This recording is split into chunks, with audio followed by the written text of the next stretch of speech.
Kamala Harris is the new girl in school, and she has changed the dynamics of the playground. She step out on that playground and everything stops. It's a new thing. The bully on the playground is not handling it very well. Hello, Karen Cecilia here. Please subscribe to my channel if you have a chance to, and if you have not yet subscribed, and give the video a thumbs up and share it. I want to do a brief thing about the U.S. presidential campaign. All right. So the U.S. presidential race is what, 85 days away as of the making of this video. Kamala, let's do the name properly. Yeah, Kamala, the new girl in town, is causing quite a stir. And that has not been seen in the Democratic politics since Obama in 2008. I mean, she's killing it on all fronts. Crowds, fundraising, music, joy, enthusiasm. The whole thing is just overflowing out there. And it seems like she's doing it so effortlessly. While there is no way to predict an electoral college win for any of the two main candidates, I think we can say without a doubt that the momentum shift is riding with the joyous campaign of the first black Indian woman to be nominated for president in either two parties. But let's look at where all of this is coming from. Just a month ago, well, a little over a month ago, the top three battleground states of Pennsylvania, Wisconsin, and Michigan had Trump up over Biden. Now, some of it was within the margin of error. Some parts of it was concerning, which is what probably caused that onslaught of Democratic people calling for Biden to step aside. Trump had the wind at his back, man, going into his convention, the assassination attempt, the plaster thing on his ears, everything gave him sympathy. And while both the campaign, both the convention and the assassination attempt on his life did not give him a poll bump, he was nationally thought to be riding into November 5th and expected to come out with a victory. He was actually measuring the drips in the Oval Office. Behind the scenes, the Trump people were talking about a landslide victory because at that time they were running against President Biden. But today, the New York Times Siena College polls dropped, and it dropped like a bomb. This is a poll everyone has been waiting for, and it is good news for the Harris campaign and bad news for Trump. Kamala is up by 4 in Pennsylvania, up by 4 in Wisconsin, up by 4 in Michigan, and although some polls aver as much as 10 points up in Michigan, there are those who believe that with a congregate of that, if you combine all of those polls together, she could be at least up by 10 points in Michigan. No joke. No joke. The Wisconsin and Pennsylvania numbers are basically the winning numbers. If those go down for her, it can go anyway. If it stayed at 4 or go above 4, it will be hers. Harris is building a very effective political apparatus that is driving Trump crazy. And you can see where the race was in May and where it's at now. In May, Kamala Harris' favorability was like in the low 30s. She has had like a 7-point turnaround in that. And her favorability rating now stands in the mid-40s and climbing. But while Pennsylvania and Michigan and Wisconsin seem to have gone back to building that effective blue wall that the Democrats had prior to 2016, there's also Georgia, Nevada, and Arizona, which are still in play. These three battleground states, Pennsylvania, Michigan, and Wisconsin, gives Harris the path to the 270. With those three states, she basically has secured the 270 that she needs in the Electoral College. And it is likely that with this trend, that Nevada's 6th electoral vote will move back in the Democratic column, which would give her 276. If she comes out of the convention with a good poll bounce and a little more enthusiasm, you could see a lead in both Arizona and Georgia, which will be in the margin of error.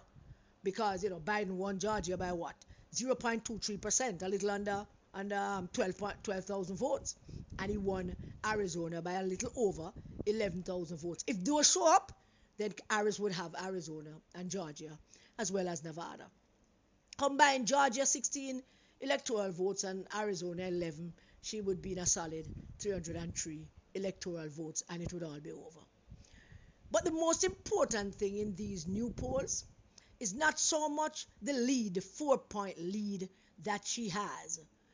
The 4-point lead is what gives her a 50%, carry her to that 50% mark, which Trump has never reached.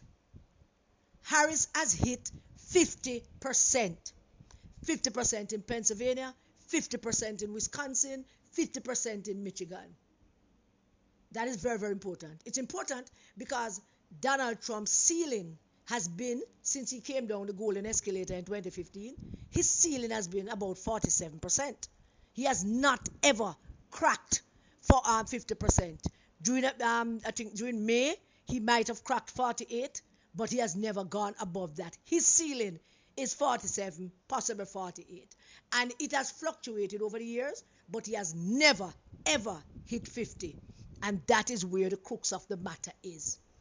That is something people need to pay attention to. I don't hear much of the pundits talking about that. But if Kamala Harris goes into Labor Day, if she comes out of her convention on September, which is what, less than a little over a week from now, if she comes out of the convention and goes into Labor Day, which is September 2nd, with a consistent number above 50%, it's over. Basically, it's over. But let's not get ahead of ourselves. The convention is almost over a week away. The debate is on September 10th. And Harris have not yet done a sit-down interview with the media. She has not yet been grilled into answering some questions about her changing positions on several issues, like, the Israel-Hamas thing. She has changed her position on some things like the bar, like immigration and some other things. So the media don't get to grill her yet, and she don't get to start flex her muscles and start to put out those new thinking in terms of what her position is and some very, very important issues. So when she gets to that, it's going to get sticky. Plus the nastiness don't really start yet until, probably after the convention. The Roger Stone, Steve Bannon kind of nastiness. That don't start yet. But we have seen that she has been very strong. So I am confident that she'll be able to come out of all of that unscathed. And as much as they are trying to belittle the 24-year service of her joyful, America's favorite dad, real silly dad, Tim Walz, service record, that is not going to stick.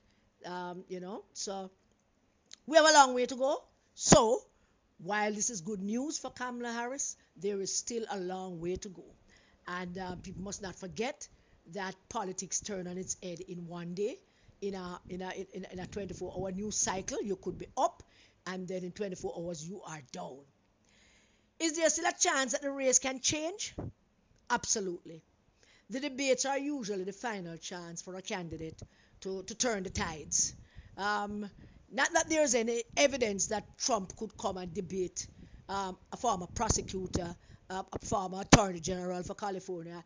I don't know if he could come out and do something that would stem the tides and stop the bleeding. We don't know, but it's politics.